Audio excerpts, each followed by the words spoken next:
মাসুদ রানা সিরিজের গল্প top terror পর্ব 2। একা রানা খুশি মনেই নিত এদের চ্যালেঞ্জ, কিন্তু ওর মনে রাখতে হবে জুডি নিরাপত্তার কথা। সামনে হাঁটছে মেয়েটা, সাবলীল গতির অ্যাথলেটদের মতো। নিনার বাড়িতে বা পরে দেখিয়ে দিয়েছে সাহসের অভাব নেই, পুলিশ অফিসার, কিন্তু ওর জানা নেই যুদ্ধের সময় কিভাবে লড়ে কমান্ডোরা। রানা নিজেকে মনে করিয়ে দিল, জুডির দায়িত্ব কিন্তু তোর, খেয়াল রাখবি ওর যেন কোনো ক্ষতি না হয়। পেছনে করাত শব্দে গর্জে উঠল একটা রাইফেল। থমকে গেছে জুডি, ঘুরে তাকালো রানার দিকে। উঁচু করে ধরেছে গ্লক পিস্তল। হালকা চালে ছুটতে শুরু করো, বলল রানা। আন্দাজে গুলি করছে, জানে না আমরা কোথায় আছি। কিন্তু যাব কোথায়? রানার পাশে জগিং এর ভঙ্গিতে ছুটল জুডি।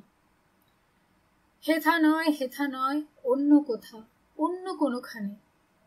নোবেল বিজয়ী বাঙালি কবিকে কপি পেস্ট করলো রানা। কিন্তু পালিয়ে গেলে তো আমার বোনকে পাবো না। তা ঠিক, কিন্তু বাঁচলে পরে খুঁজে নিতে পারবো। একবার ওদের কাউকে বন্দি করলে তার মুখ থেকে বের করতে পারবো আমার বোন কোথায় আছে। লাভ নেই, বলল রানা। ওরা জানে না নিনা কোথায়, নইলে এই বাড়িতে গিয়ে অপেক্ষা করতো না। ওরা আমাদের চেয়ে কম খুঁজছে না ওকে। কিন্তু ওরা কেন ওকে খুঁজছে তা তো জানতে পারবো। নিনাকে পাওয়ার পর জেনে নেব কি হয়েছে। দৌড়ের গতি বাড়াও, পেরোতে হবে সামনের পাহাড়। ওদিক দিয়ে নেমে গিয়ে লুকিয়ে পড়বো জঙ্গলে। ঢিবির মতো পাহাড়টা উচ্চতায় 70 ফুট।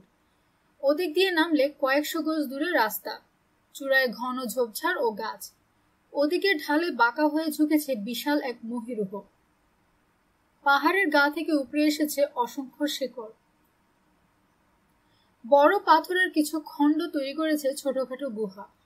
অন্ধকারময় ছায়া, কিছুক্ষণ লুকানোর জন্য জায়গাটা বেশ ভালো।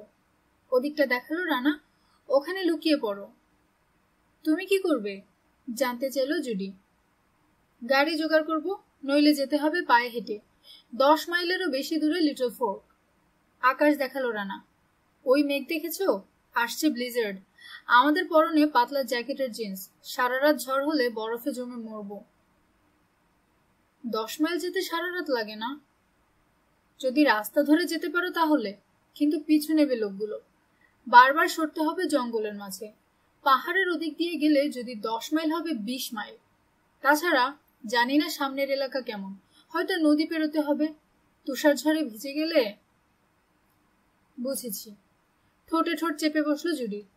কিন্তু রানা ভাবলো আবারও নাক ফোলাবে মেয়েটা, তাই গম্ভীর চেহারায় বলল, আর কোনো কিন্তু নেই অফিসার ব্ল্যাকউড। আত্মসমর্পণের ভঙ্গিতে হাত ওপরে তুলল জুডি। মুঠোয় আলগা করে ধরেছে গ্লক পিস্তল। বিপদ দেখলে ওটা ব্যবহার করবে, বলল রানা, কিন্তু বাধ্য না হলে গুলি করবে না। কাছে এলে গুলি করব, যেন মিস না করি। মৃদু হাসলো জুডি। ঝাঁকড়া শেকড়ের ভেতর মেয়েটা লুকিয়ে পড়ার পর নিচু গলায় বলল রানা, অপেক্ষা করবে 10 মিনিট। এর ভেতরে ফিরলে ধরে নেবে ব্যর্থ হয়েছি। তখন কি করব? নিজের প্রাণ বাঁচাতে যা দরকার তাই করবে। তুমি নিজের কাছে ডাব্বা মারবে তা চাই না, বলল জুডি। চারপাশে নেকড়ে হায়নার দল, দেখো ডুবিয়ে দিও না আমাকে। পাহাড়ের ঢাল বেয়ে নামতে শুরু করে ভাবল রানা, না, তোমাকে ডুবিয়ে দেবে না মাসুদ রানা, হয়তো তুমিই দেবে।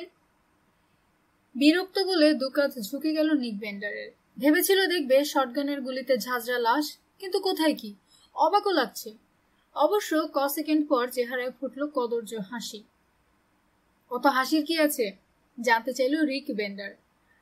আয়নায় তো আর নিজের চেহারা দেখনি বড় ভাই।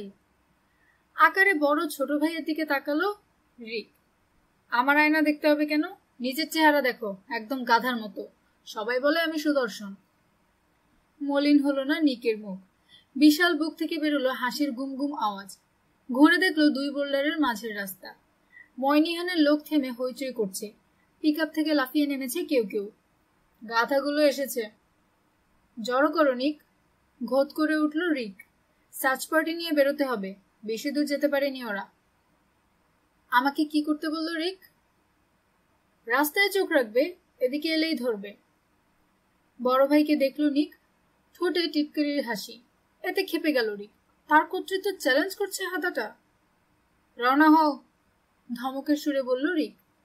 খুব ধীরে বুঝলো নিকের চোখের পাতা। আবারও চোখ মেলে অলস দৃষ্টিতে দেখলো বড় ভাইকে।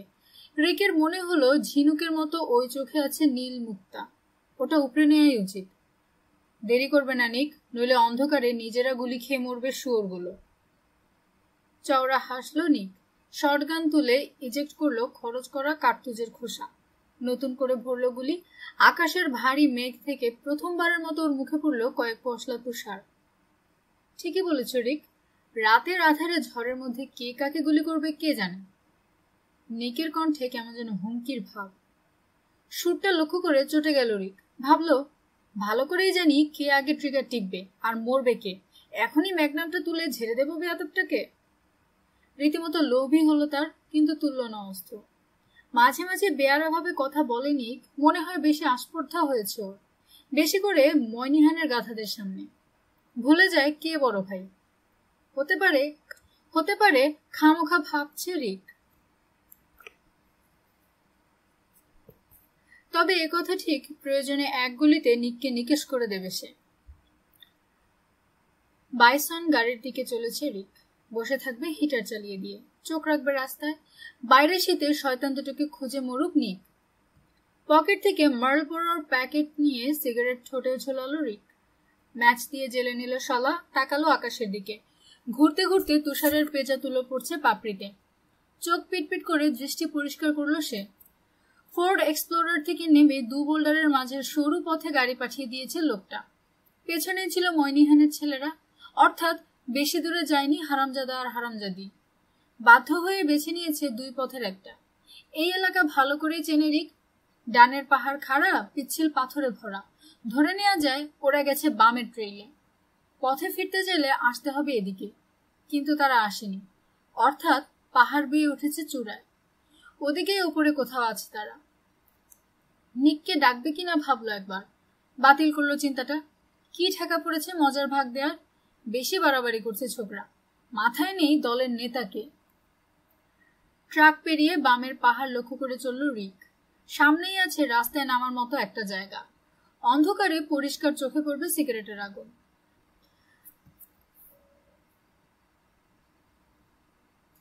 আধ টানা শলা ফেলে কোমরের বেল্ট থেকে ম্যাগনাম রিভলভার নিল রিক।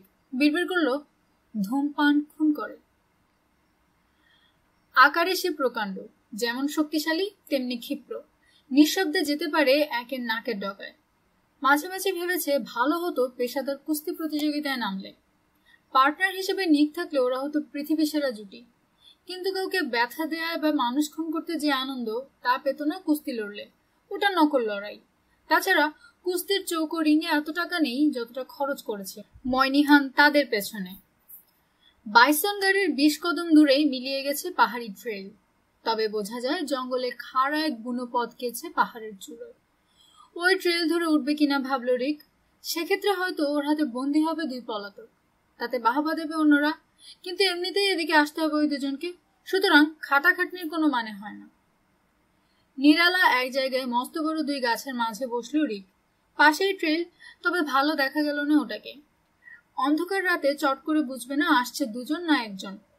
তবে তাদেরও সমস্যা হবে ওকে খুঁজে নিতে। রিকের ধারণা একটু পরেই চলে আসবে তারা। ম্যাগনামের 2 গুলিতে খতম করবে 2 জনকে। ওই যে খুব সাবধানে আসছে কে যেন। এবার ঝট করে উঠেই মাত্র ভেবেছে রিক, এমন সময় শীতল ধাতুর কি যেন ঠেসে ধরা হলো ওর ঘাড়ের পাশে। কামানটা ফেলো, ফিসফিস করে বলল কে যেন। ঘোত করে উঠল রিক, মাথার উপরে তুলল 2 হাত। মাটিতে পড়ে ধপ আওয়াজ তুলল ভারী ম্যাগনাম। পিস্তল তাক করে রিভলভারটা লাথি দিয়ে সরিয়ে দিল রাতের আগন্তুক। চাপা সরে বলল, এবার ট্রাকের চাবিটা। নেই আমার কাছে, সেকেন্ড পর বলল রিক। ফাজলামো করো না। কারো সঙ্গেই ফাজলামি করছি না, সঙ্গে চাবি নেই।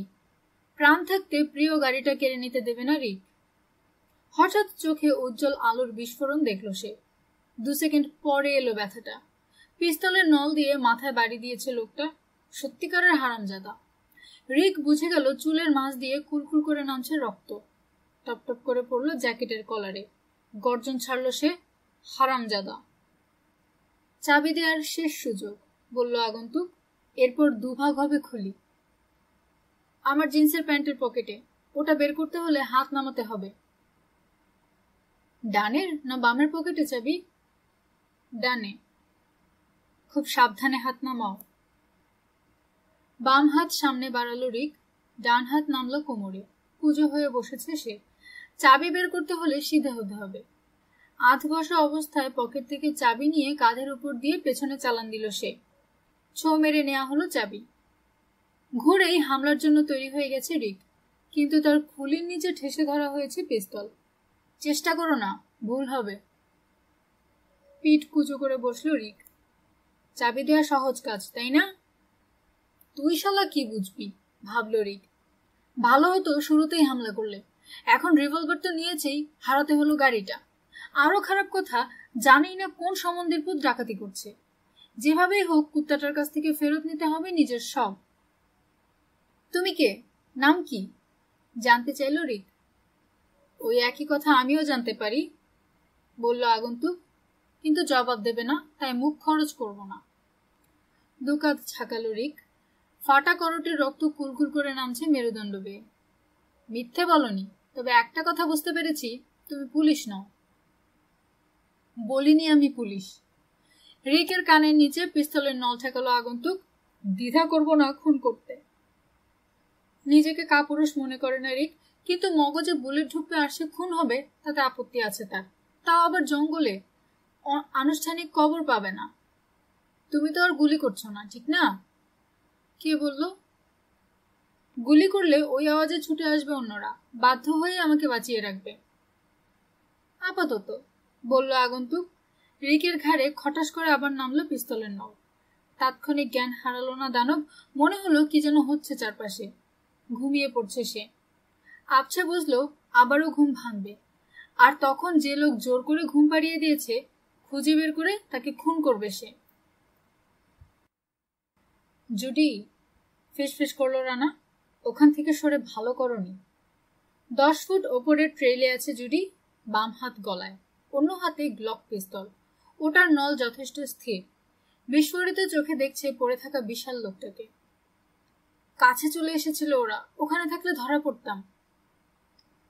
তর্কে না জড়িয়ে ভাবল রানা, ভালো হয়েছে চলে এসেছে মেয়েটা, নইলে ওকে আনতে গিয়ে নষ্ট হতো সময়। তাছাড়া ওর পায়ের শব্দে ওদিকে মন দিয়েছিল গ্রিজলিটা। সহজেই পেছনে পৌঁছতে পেরেছে রানা। চলো, গাড়ি পেয়েছি। ঢালু ট্রেইলে জগিং এর মতো করে নেমে এলো জুডি। পিছলে পড়তো, কিন্তু কোনোই ধরে তাল সামলে দিল রানা। ওর বুকে বাম হাত রেখেছে জুডি। কসেকেন্ড পরস্পরের চোখে চেয়ে রইল ওরা। তারপর চোখ নামিয়ে নিল মেয়েটা। সরে দাঁড়িয়ে পিস্তল তাক করলো দানবের দিকে। এই লোককে জানি না, ঘুম ভাঙলে খেপে উঠবে। শুধু জ্ঞান হারিয়েছে? অবাক কাণ্ড। আমি তো ভেবেছি অচেনা কাউকে দেখলেই খুন করো তুমি। খুন করলেই বোধহয় ভালো করতাম। রানার কাছ থেকে সরে দানবকে সার্চ করলো জুডি। আইডেন্টিফিকেশন নেই অন্যদের মতোই।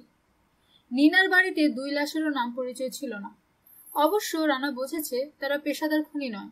অন্যদের চেয়ে অভিজ্ঞ ও অত্যন্ত বিপজ্জনক হলেও প্রশিক্ষিত খুনি নয় এই দানবও। পথের বাঁকে খাদে পড়ে আছে রানারদের জিপ। ওটা পেরিয়ে বাইসন পিকআপের দিকে চলল ওরা। আপত্তির ভঙ্গিতে মাথা নাড়ল জুডি। এই জিনিস নিয়ে শহরে গেলে সবার চোখ পড়বে আমাদের উপর। শহরে পৌঁছে কোথাও লুকিয়ে ফেলব। যান্ত্রিক বাইসনের দিকে চলেছে জুডি। সাবধান জুডি, বলল রানা। ধারে কাছে কেউ থাকতে পারে। সতর্কই আছি। জুডির পিছু নিয়ে পাহাড়ের চূড়া দেখল রানা। ওদিকেই আছে লোকগুলো। সারা শব্দ নেই। থমথম করছে চারপাশ। মৃত্যুর ভয়ে চুপ তারা। সবাই জানে পাহাড় ও জঙ্গলে আছে আততায়ী, যে কোনো সময় শুরু করবে গুলি। জুডিকে পুরো সময় কভার করলো রানা। ডস ড্যাম পিকআপের ক্যাবে উঠল মেয়েটা। ও নিরাপদ বোঝার পর সামনে বেড়ে ক্যাবে উঠল রানা। ড্যাশবোর্ডে রাখলো ম্যাগনাম। পরক্ষণেই ইগনিশনে ভরল চাবি। পুলিশি চোখে সব দেখছে মেয়েটা। খুলল গ্লাভ কম্পার্টমেন্ট। আগ্রহ তৈরি হবে এমন কিছু পেল না। পকেটেও কিছু নেই। সান ভাইসার নামাতেই টুক করে হাতে পড়ল ছোট্ট প্যাম্ফলেট। দেখেছো রানা? আনমনে বলল জুডি। অন্ধকারে আবছাভাবে পুস্তিকার মতো কিছু দেখেছে রানা। ইঞ্জিন চালু করে জানতে চাইল, জিনিসটা কি? খাবারের একটা মেনু। খাওয়ার সময় নেই এখন আমার। রানার কথা শুনতেই পাইনি এমন ভঙ্গিতে বলল জুডি। লিটল ফোর্কের একটা রেস্টুরেন্টের। তাতে কি? জানোয়ার গাড়ি নিয়ে রওনা হলো রানা। গন্ডারের মতো যাকে অজ্ঞান করলে বা তার কোনো সঙ্গী, ওদেরকে দামি ফ্রেঞ্চ কুজিনের ভক্ত মনে হয়েছে তোমার? এবার মন দিয়ে মেনু দেখলো রানা। ব্রোশারটা চকচকে, দামি রেস্টুরেন্টের নাম ভিলাজ ও স বা গ্রামের কেন্দ্র। ঠিকই বলেছ জুডি, যারা খুন করতে এসেছে সবাই নেবে $5 মুরগির উইং এর বাকেট ও কয়েক ক্যান বিয়ার। ভিলাজ ও স এর মেনু অনুযায়ী পেট ভর্তি করতে হলে চাই অন্তত $100। দানবকে বারে মারপিট ঠেকানোর মালম্যান বলে মনে হয়েছে রানার। অত খরচ পোষাবে না তার। পাহাড়ে ফেলে আসা অচেতন দানবের কথা ভাবছে রানা। দূরে শুনল রাইফেলের চাপা গর্জন। গুলি যেই করুক, নিশানা খুব কাঁচা তার। সামনের বাঁক ঘুরে লাইন অফ ফায়ার থেকে সরে গেল বাইসন পিকআপ। কি ভাবছো জুডি? চুপ করে আছে দেখে জানতে চাইল রানা। গতবার নিনার সঙ্গে ডিনারে গেছি ওই রেস্টুরেন্টে, বলল জুডি। আগেই তোমাকে বলেছি নিনা কম্পিউটারে দক্ষ। ওই রেস্টুরেন্টের মালিক পক্ষের হয়ে তৈরি করেছিল ওয়েবসাইট, দিয়েছিল পাবলিসিটি ফটোগ্রাফ ও ডিজিটাল গ্রাফিক্স। জুডি কি বলছে আজ করতে চাইল রানা। রেস্টুরেন্টের এই ব্রোশার আর ওর বোনের সম্পর্কটা পরিষ্কার হচ্ছে না। আমি ফেরার পর ফোনে কথা হলো নিনার সঙ্গে। রাগে প্রায় পাগল হয়ে গিয়েছিল। কি কারণে? রেস্টুরেন্টের কাজ শেষ, এমন সময় বদলে গেল ওটার মালিকানা। নতুন মালিক মানা করে দিল, চাই না ওর কাজ। এতদিন যত পরিশ্রম করেছে সেজন্য ক্ষতিপূরণও দেবে না। এতে ক্ষেপে গিয়ে উকিলের নোটিশ পাঠালো নিনা। সেজন্য কেউ ওকে খুন করতে চাইবে সেটা বিশ্বাসযোগ্য নয়। বড়জন নিনার প্রাপ্য ছিল $1,000, তাই না? রানার কথাটা ভাবছে জুডি। ক সেকেন্ড পর বলল, অন্য কোনো কারণে ওকে খুন করতে চাইতে পারে। প্রয়োজনীয় সূত্র নেই, বলল রানা। আমরা যতটুকু জেনেছি সেই অনুযায়ী এগোতে হবে। রানা এজেন্সির শাখা প্রধান জন হারবার্ট হয়তো জানতে পারবে এই গাড়ির মালিককে। ওই সূত্র ধরে এগুলো হয়তো জানবো নিনার পেছনে এদেরকে পাঠিয়েছে কে। অনেক পেছনে পড়েছে শত্রুরা। রানা দেখলো বিপদ হবে মনে করে পার্সে পিস্তল রাখলো জুডি। নিজে রানা হাতের কাছেই রাখলো ওয়ালথার। এছাড়া ড্যাশবোর্ডে আছে ওটার মালিকের মতোই বিশাল ম্যাগনাম রিভলভার, প্রয়োজনে আসবে কাজে। চোখ বুজে বসে আছে জুডি। আবারও কামড়ে ধরেছে নিচের ঠোঁট। ওকে দেখলো রানা, নরম সুরে বলল, ভালোই লড়লে জুডি, এতটা আশা করিনি। বলতে চাইছো পুলিশের তুলনায়? পুলিশদের ঘৃণা করি না জুডি, তবে আগেই বলেছ আমার জন্য কাজে সমস্যা হবে। চুপ থাকলো রানা, আর চোখে দেখলো হাসছে জুডি। এবার কোথায় যাব জানতে চাইল মেয়েটা। Little fork. ওখান থেকেই না এসেছে এসব খুনি? তা ঠিক, কিন্তু ওরা ভাববে না ওদের শহরে যাওয়ার সাহস হবে আমাদের।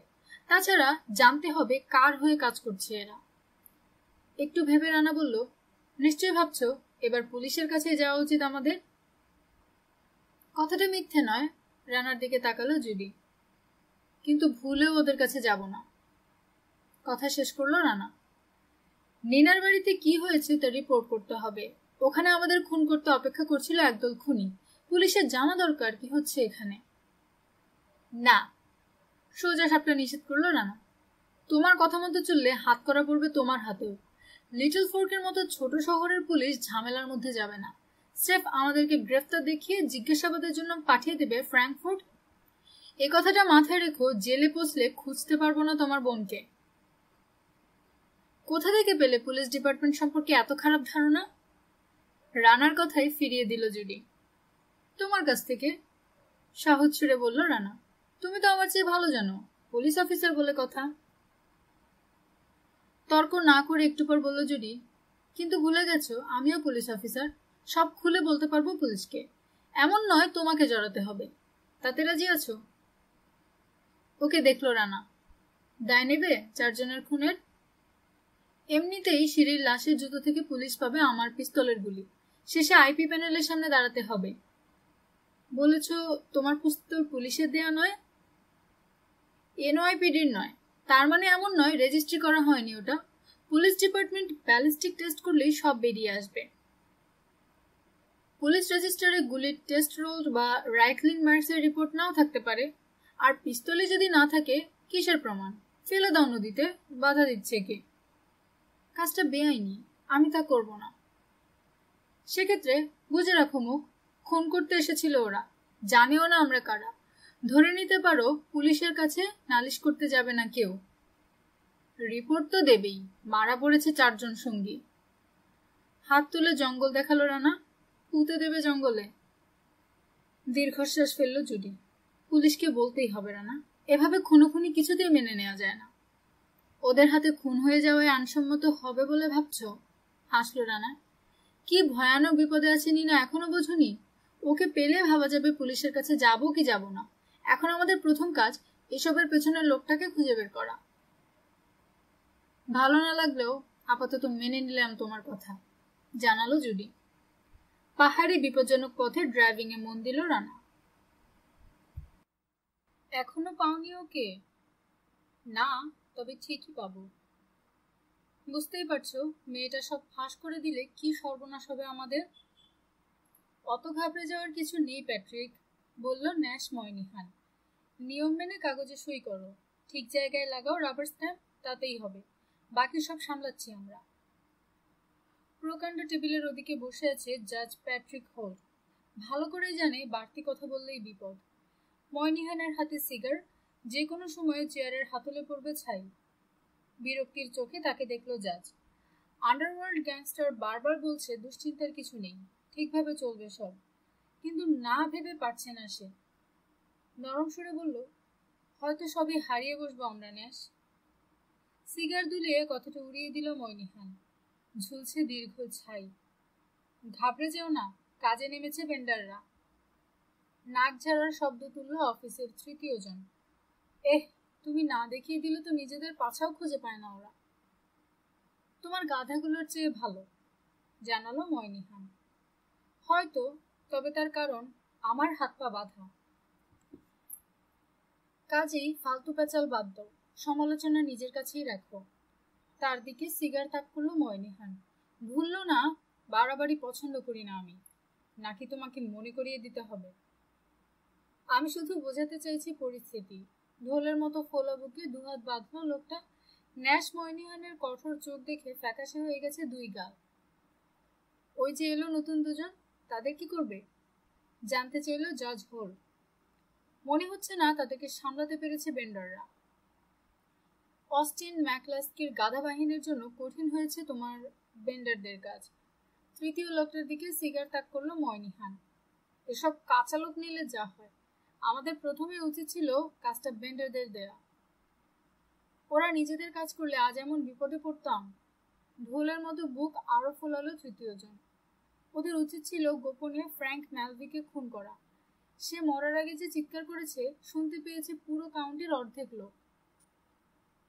আমাদের পরিকল্পনা বাস্তবায়নের জন্য দরকার ছিল ওটা, নাকি ভুলে গেছো? মনে আছে, কিন্তু আমার ধারণা আমাদের জন্য মস্ত বড় ঝুঁকি ওই অপদার্থ নিক বেন্ডার। 2 সারি দাঁতের মাঝে সিগারেটটা কামড়ে ধরল ময়নিহান। পরক্ষণে ঝট করে উঠেই বাম হাতে চেপে ধরল ঢোলের টাই। অন্য হাতে সরাত করে নামালো ধারালো খুর। চকচকে ফলাটা ধরল মুটকুর চোখের সামনে। সিগারের গোড়া চিবুতে শুরু করেছে ন্যাশ ময়নিহান। আমি তো মাত্র একটা অপদার্থকেই দেখতে পাচ্ছি। বাড়াবাড়ি এনে দেবে বিপদ, জানে জাজ প্যাট্রিক। তাই বসে থেকেই নরম সুরে বলল, মাথা ঠান্ডা রাখো ন্যাশ। অস্টিন দুশ্চিন্তা করছে বলেই এসব বলেছে। বেশি বাড়াবাড়ি করছে। আমার ব্যবসায় নাক গলাবার অনুমতি ওকে দেইনি। অস্থায়ী শেরিফের নাকের ডগায় খুরের ফলা রাখলো ময়নিহান। ভাবছি কেটে নেব কিনা। নিচু স্বরে বলল জাজ, ও কিন্তু কাজে লাগবে ন্যাশ। তা ঠিক, এখনো। টাই ছেড়ে দিল ময়নিহান। ঝটকা দিয়ে পেছালো ম্যাকলাস্কি। চেহারা ফ্যাকাশে, দাঁত দিয়ে কামড়ে কেটে ফেলেছে ঠোঁট। থুতনিতে স্থির হলো 1 ফোঁটা রক্ত। আবারও বসলো ময়নিহান। খুর ফিরল কবজির খাপে। হাতে নিল সিগার, ঝুলছে ছাই। বিস্মিত চোখে ওটা দেখল সে। বড় করে দম নিল শেরিফ। আলতো করে হাত বোলালো নাকে। ভেবেছিল কাটা পড়েছে, কিন্তু তা নয়। তাকে পাত্তা দিল না ময়নিহান। ম্যাকলাস্কের মতোই রিক বেন্ডারও আমাদের একটা হাতিয়ার, এর বেশি কিছুই নয়। ভাবছো কাজটা শেষ করতে পারবে রিক? জানতে চাইল জাজ। পানি কিন্তু গড়িয়ে গেছে অনেক দূর। পারবে, হাসলো ময়নিহান। আমি বলবো যা হয়েছে এরপর আরো ক্ষেপে গিয়ে ব্যস্ত হবে সে। অস্থায়ী শেরিফের দিকে তাকালো। তাছাড়া আসতে বলেছে আরো কজনকে, প্রত্যেকে ওরা দক্ষ লোক। কাজেই চুক্তির বরখেলাপ করবে না তোমরা, নইলে বাঁচবে না তোমাদের নিকট আত্মীয় স্বজন। ঘন ঘন মাথা দোলালো অস্থায়ী শেরিফ। বাড়তি লোক? তিক্ত হলো জাজের চেহারা। তাদের পেছনে কত খরচ হবে? নিনা ভেঞ্চুরাকে না পেলে যা হবে তার চেয়ে অনেক কম। অলস ভঙ্গিতে জাজের টেবিলের রাষ্ট্রের দিকে হাত বাড়ালো ময়নিহান। 2 ইঞ্চি দূরে ছাই দেনি। এমন সময় টুক করে জমির বিবরণপত্রে পড়ল ছাই। ওরা দুজন অফিসে ঢোকার আগে ওটাতেই চোখ বোলাচ্ছিল জাজ। তার ভুরু কুচকে গেছে। দেখে হাসলো ময়নিহান। টোকা দিল ফোল্ডারের ওপর। চকচক করছে কাভার। মাত্র কয়েক হাজার ডলার বাঁচাতে গিয়ে হাতছাড়া করবে সব। ক্রাইসিলিস শহরের মতোই নতুন করে জমে উঠেছে লিটল ফোর্ক। তাতে এই এলাকা হবে অকল্পনীয় সুন্দর অথবা ভয়ানক নোংরা। একসময় শহরটা ছিল স্থানীয় কয়লা খনি মজুরদের আস্তানা। অনুভূমিকভাবে খুঁড়ে তোলা হতো কয়লা, কিন্তু কয়েক পুরুষ আগেই ফুরিয়ে গেছে খনি। রাজ্যের আরো বহু শহরের মতোই ভুতুরে বসতি হয়ে উঠেছিল। কিন্তু পরে ওটাকে রক্ষা করলো ট্যুরিজম। কেন্টাকির ওয়াইল্ড রিভার্স উন্মত্ত নদীর পানিতে ফুর্তি করতে এলো শত শত টুরিস্ট। 1990 সালে এই শহরের জনসংখ্যা ছিল মাত্র 2000, কিন্তু এখন হয়েছে 10 গুণ। আরো বাড়ছে মানুষ। খোলা হচ্ছে নতুন নতুন hotel, shopping mall, multi screen movie theatre, restaurant এবং অন্যান্য ব্যবসা। জমি কিনে বাড়ি করছে অনেকে, আর যারা আগেই কিনেছে শত শত একর পোয়াবারও তাদের। 1000 গুণ বেশি দামে বিক্রি করছে জমি। ব্যবসার সুযোগ আছে বলে আবারও বড় হচ্ছে এই শহর। এ কারণে নিজ পকেট ভরতে ব্যস্ত হয়ে উঠেছে আন্ডারওয়ার্ল্ডের এক ক্ষমতাধর নেতা, নিষ্ঠুর খুনি ন্যাশ ময়নিহান। তাতে বেড়েছে হানাহানি, নিয়মিত খুন হচ্ছে মানুষ। ব্যবসার নামে চলছে ডাকাতি ও লুটপাট। এটা স্বাভাবিক। ময়নিহানের পথে বাধা হয়ে উঠলে রক্ষা নেই কারো। লিটল ফোর্কের বাসিন্দা নয় ন্যাশ ময়নিহান। এসেছে ডাল্লাস থেকে। 3 বছর আগেই সে টাকা ঢালতে শুরু করেছে ছোট এ শহরে। খরচ করেছে মিলিয়ন মিলিয়ন ডলার, কিন্তু এরই মধ্যে পকেটে পড়েছে অন্তত বিলিয়ন ডলার। বুঝে গেছে কাঁচা সোনার খনিতে হাত দিয়েছে সে, তাই চাইছে না নিনা ভেঞ্চুরার মতো কেউ ভেস্তে দিক সব। উপস্থিত এ দুজনের উপর খেপে গেছে ন্যাশ ময়নিহান। স্বাভাবিক। আরে শালা, পাবি লাখে লাখে ডলার, তো খরচ করবি না মাত্র কয়েক হাজার?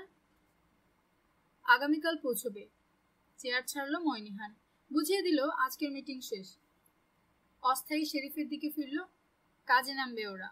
ওদের পথ ছেড়ে দূরে থাকবে। পুলিশ টাইপের লোকদের পছন্দ করে না ওরা। প্রথম কাজ কোথাও আশ্রয় খুঁজে নেয়া, ভাবছে রানা। পরে স্থির করবে পরের প্ল্যান। ফ্লোরিডা ত্যাগের সময় লিটল ফোর্কের এয়ারপোর্টের কাছে বুক করেছিল একটা হোটেল, কিন্তু এখন উচিত হবে না ওখানে যাওয়া। ম্যাপ দেখে শহরের প্রায় বাইরের এক মোটেল বেছে নিল রানা। সিঙ্গেল ঘরের জন্য টাকা নেওয়ার সময় লোভী চোখে জুডিকে দেখল গুন্ডা চেহারার মোটেল ক্লার্ক।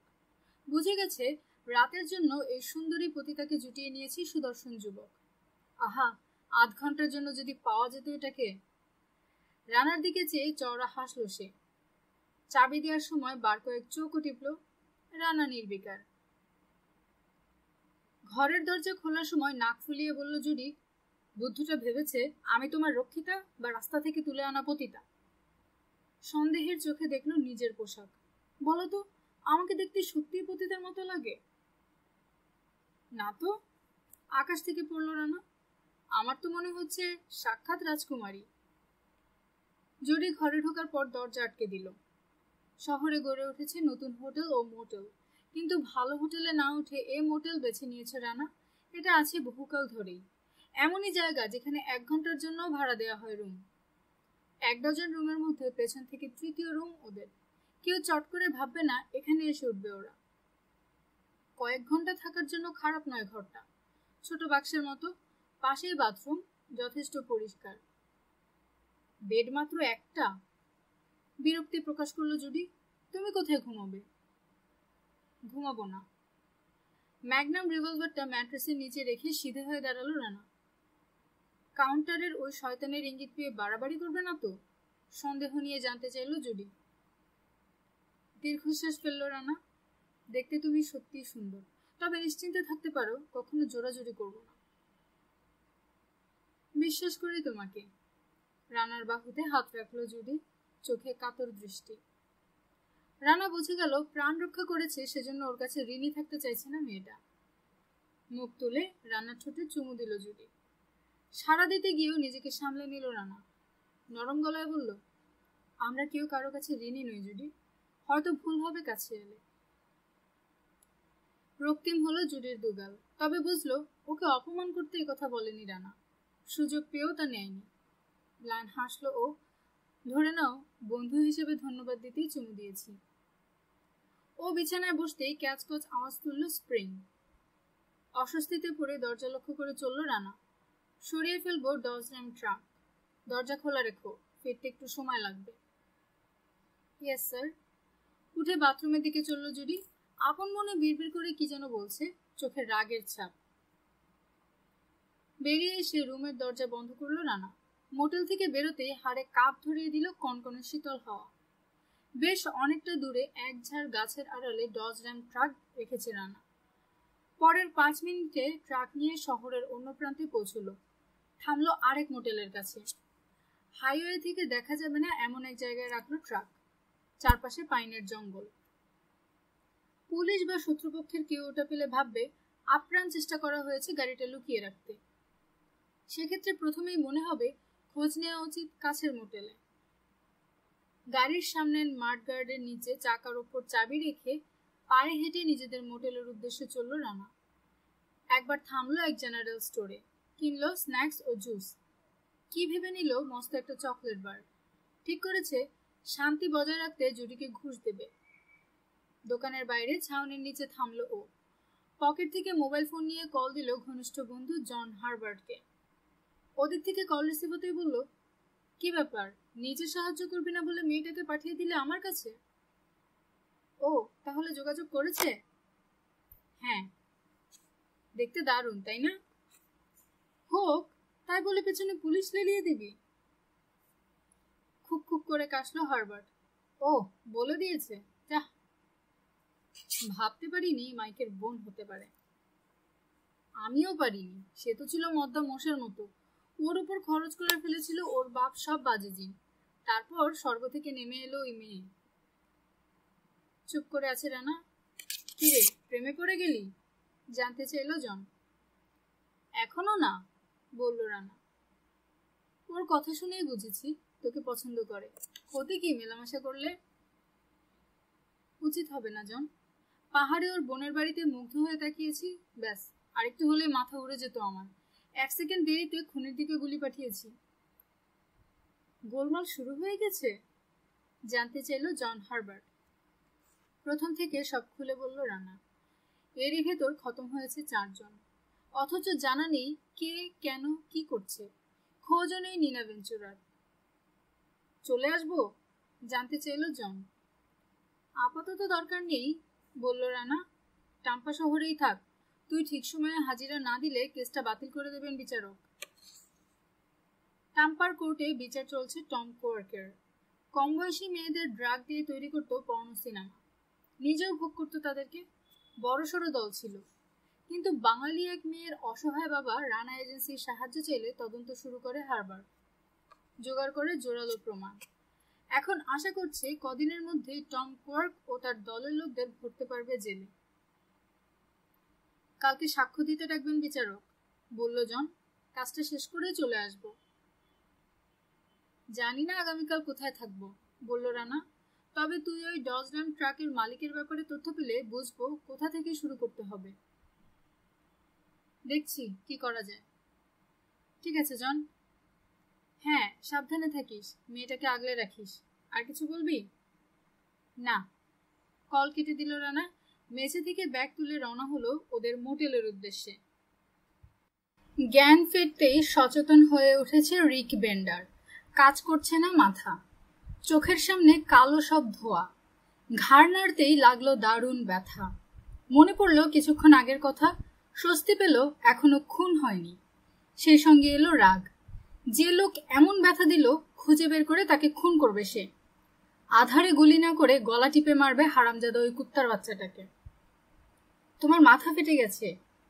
বড় ভাইকে উঠে দাঁড়াতে সাহায্য করলো নিক বেন্ডার। আহত খুলি স্পর্শ করলো রিক। বলতো কি হয়েছিল? কানের কাছে গর্জে উঠল রাইফেল। প্রচন্ড আওয়াজে নাক কুচকে ফেলল সে। দূরে দেখলো বাইসন গাড়ির লাল বাতি। বাঁক নিয়ে চলে গেল ওটা। চোখে আগুন নিয়ে ঘুরে তাকালো রিক। সামনেই দাঁড়িয়ে আছে লম্বা এক তরুণ, হাতে রাইফেল, নল থেকে বেরোচ্ছে ধোঁয়া। হঠাৎ করেই দু হাতে তরুণের গলা টিপে ধরল রিক। এক টানে তুলে ফেললো মাটি থেকে।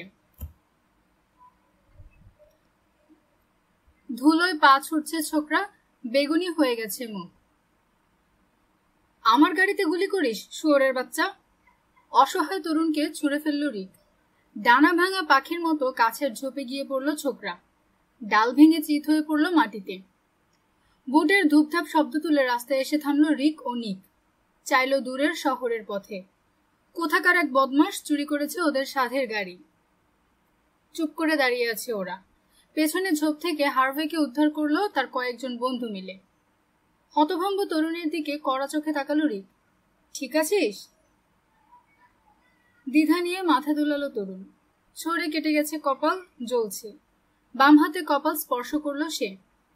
তোর কপাল ভালো এই মুহূর্তে খারাপ না আমার মেজাজ, বলল রিক। তাকে ঘিরে দাঁড়িয়েছে দলের অন্যরা। কর্কশ সুরে বলল সে, যা খুশি করবি তা হবে না, শুয়োরের বাচ্চা মাদার, নইলে ঘাট থেকে ছিঁড়ে নেব মাথা। নিক ছাড়া সবাই মাথা দোলালো সম্মতির ভঙ্গিতে। ভালো করেই জানে অন্তরের কথা বলেছে দানবটা। তোদের কারো ফোনে সিগন্যাল আছে? একজন বাড়িয়ে দিল মোবাইল ফোন। মাত্র একটা বার, তবে তাতেই কাজ হওয়ার কথা। রিক, নিয়ে আয় গাড়ি, দুই ড্রাইভারকে বলল দানব। এখানে দাঁড়িয়ে থেকে আর লাভ নেই। জটলা ভেঙে গাড়ির দিকে চলল বেশিরভাগ যুবক, তবে রিকের সামনে রয়ে গেল নিক। ফোনে ন্যাশ ময়নিহানকে রিপোর্ট দিতে শুরু করেছে তার বড় ভাই। রিক কথা শেষ করে কল কেটে দিতেই জানতে চাইল নিক, কি বলল লোকটা? পুরনো কথা, বলল রিক। আমাদেরকে সাহায্য করতে ডেকেছে আরো কয়েকজনকে। কিন্তু আমাদের কোনো সাহায্য লাগবে? খুলির রক্তাক্ত অংশ স্পর্শ করল রিক। তিক্ত সুরে বলল, না, লাগবে না। শহরে ফেরার আগে নিনা ভেঞ্চুরার বাড়িতে গেল ওরা। লিভিং রুমে রাখলো 4 লাশ। পিকআপ থেকে গ্যাসোলিন এনে আসবাবপত্র ভিজিয়ে দিল নিক। সবাই বেরোবার পর বারান্দা থেকে ম্যাচের জ্বলন্ত কাঠি ভেতরে ফেলল রিক। বাড়ি জুড়ে দাও দাও করে জ্বলে উঠল আগুন। আকাশ থেকে পড়ে মুহূর্তেই গলে যেতে লাগলো তুষার। একটা এসইউভি দখল করেছে রিক ও নিক। অবশিষ্ট মার খাওয়া এসইউভি ও পিকআপে উঠে রওনা হলো অন্যরা। এসইউভি ও পিকআপের পেছনে চলেছে দুই ভাইয়ের গাড়ি। কাঁচা মগজের আষ্টে গন্ধে বমি আসছে, নালিশ করল নিক। গাড়ির ভেতরে ছিটিয়ে আছে রক্ত ও মাংসের টুকরা। ওয়ার্কশপে যাওয়ার পর পরিষ্কার করব, বলল রিক। বরাবরের মতোই চালাচ্ছে গাড়ি। দুই বোল্ডারের মাঝের সরু পথে পৌঁছে রাখলো এসইউভি। ক্যান ভরা গ্যাসোলিন নিয়ে গাড়ি থেকে নামলো নিক। ভালোভাবে ভিজিয়ে দিল ফোর্ড এক্সপ্লোরার, তারপর আগুন জ্বেলে দিল ওটাতে। আবার রওনা হলো তারা। পেছনের পাহাড়ে রইল লেলিহান শিখা। কপাল ভালো এখন শীতকাল, ভাবল রিক, নইলে পুরো জঙ্গল পুড়িয়ে ছারখার করত নিক। কিছুদিন হলো আগুন নিয়ে খেলতে শুরু করেছে ছোট, এজন্য ওর উপরে যথেষ্ট বিরক্ত হয়ে উঠছে সে। শহরে যাওয়ার পথে সর্বক্ষণ নালিশ করল নিক। ছাদ থেকে প্রতিবার চাকি খেয়ে টপটপ করে পড়ছে মগজ, মাংস ও রক্তের ফোঁটা। গন্তব্যের কাছে পৌঁছাবার আগে অন্তত 12 বার বলল সে, আমি বাবা ধুতে পারবো না এই শালার গাড়ি। একবারও আপত্তি তুলল না রিক। বড় এক হাতুড়ি যেন ধুমধাম বাড়িয়ে দিচ্ছে মাথার ভেতর। ওয়ার্কশপে গিয়ে প্রথম কাজ হবে ব্যথা কমানো। চুপচাপ হাঁটছে রানা। কয়েকশো গজ গেলে পৌঁছবে ওদের মোটেলে। একবার চোখ তুলে দেখলো আকাশ, ঝরঝর করে ঝরছে ধবল তুষার। থমথম করছে শহরের দিকটা। একটু দূরের গলিটা পেরোলে সামনে মোড়, ওখান থেকে যেতে হবে ডানে। পেছনের সড়কে বাঁক নিয়েছে কোনো গাড়ি। চাপা গর্জন ছাড়ছে ইঞ্জিন। বিপদের জন্য তৈরি হয়ে গেল রানা। হয়তো ওই গাড়ি পুলিশের। কোমরের কাছে চলে গেছে ওর হাত। প্রয়োজন হলে ঝট করে বের করবে ওয়ালথার। কিন্তু ওকে পাশ কাটিয়ে চলে গেল পিকআপ। পেছনে বেশ কজন তরুণ ও যুবক, প্রত্যেকের সঙ্গে রাইফেল ও পিস্তল। এরাই গিয়েছিল পাহাড়ে ওদেরকে খুন করতে, বুঝে গেল রানা। এখন কোনো দিকে মনোযোগ নেই। হামলার সময়ও দেখেনি ওকে, আর এখন দেখছে শপিং ব্যাগ হাতে বাড়ি ফিরছে সংসারী এক লোক। এদের পিছু নেওয়া সম্ভব হলে ভালো হতো, কিন্তু তা পারবে না। স্বাভাবিক ভঙ্গিতে হাঁটছে রানা। পিকআপের পরপর গেল একটা মার খাওয়া এসইউভি। আবারও গাড়ির ইঞ্জিনের গর্জন শুনল রানা। পাশের সরু গলিমুখ, পেছনের গাড়িও পাশ কাটাবে ভেবে ওটার দিকে চাইল রানা, কমিয়ে দিয়েছে হাঁটার গতি। কড়া ব্রেক কষে ওর ঘাড়ের কাছে থামলো এসইউভি। জোরে হর্ন বাজালো ড্রাইভার। বোধহয় ঢুকবে রানার পাশের গলিতে। ওই গাড়ি চিনে গেল ও। মগজ, মাংস ও রক্তে ভরা ভেতরের অংশ। গাড়িটার ড্রাইভারও অচেনা নয়। এই দানবেরই মাথা ফাটিয়ে এসেছে রানা। ছিনতাই করেছে তার গাড়িটা। আবারও হর্ন বাজালো দৈত্যটা। প্যাসেঞ্জার জানালা দিয়ে মাথা বের করে ধমকে উঠল কেউ, এই শহরের বাচ্চা, রাস্তা ছাড়, পাছাটা সরা, নইলে পরপর করে ওদিক দিয়ে ভরে দেব গাড়িটা। গলিমুখ পেরোবার সময় তাদেরকে আরেকবার দেখলো রানা। ড্রাইভারের চেয়েও আকারে বড় প্যাসেঞ্জার সিটের দৈত্য। মাথার দুপাশ ছাঁচা, মোহক স্টাইলে খুলির মাঝে চুল, চোখ দুটো অস্বাভাবিক। একটা দেখছে ওকে, অন্যটা আকাশ। হাট শালা, নইলে পিটিয়ে হাঁকিয়ে দেব। মৃদু মাথা দুলিয়ে মোড় লক্ষ্য করে চলল রানা, কিন্তু পেছনের গলিতে এসইউভি ঢুকতেই থামল। আবার ফিরল গলির মুখে। হালকা চালে দৌড়ে পিছু নিল গাড়িটার। 150 গজ দূরে থেমেছে কানাগুলি। 1 মিনিট পর খটাং আওয়াজ শুনল রানা। তালা খুলেছে কেউ। খড়খড় শব্দে সরল একটা দরজা। গর্জন ছাড়ল এসইউভির ইঞ্জিন। ঢালু পথে উঠছে ওটা। গলির পাশের দেয়ালে সদাইয়ের ব্যাগ রেখে নিঃশব্দে হেঁটে চলল রানা। হাতে উঠে এসেছে কক করা ওয়ালথার। ওই কুত্তার বাচ্চাকে গাড়ি চাপা দিতে, রাগ করে বলল নিক বেন্ডার। সময় নষ্ট করছিল। নিক? আবার কি? তেরা চোখে বড় ভাইকে দেখল দানব। এইমাত্র গ্রাউন্ড ফ্লোরে উঠেছে এসইউভি। হেডলাইট বন্ধ করল না রিক। গাড়ি থেকে নেমে দেয়ালের সুইচ টিপল নিক। শক্তিশালী বৈদ্যুতিক আলোয় ঝকঝক করে উঠল 1200 স্কোয়ার ফিটের ওয়ার্কশপ। গাড়ির ইঞ্জিন বন্ধ করে অভ্যেস বসে ড্যাশবোর্ড হাতড়াল রিক। কোথাও নেই ম্যাগনাম। তিক্ত মনে ভাবল, ভালোই হলো, নইলে হয়তো সত্যি একটা বুলেট গেঁথে দিত নিকের মগজে। গাড়ি থেকে নেমে রিক দেখল তার জ্যাকেটের আস্তিনে রক্তমাখা এক টুকরো মগজ।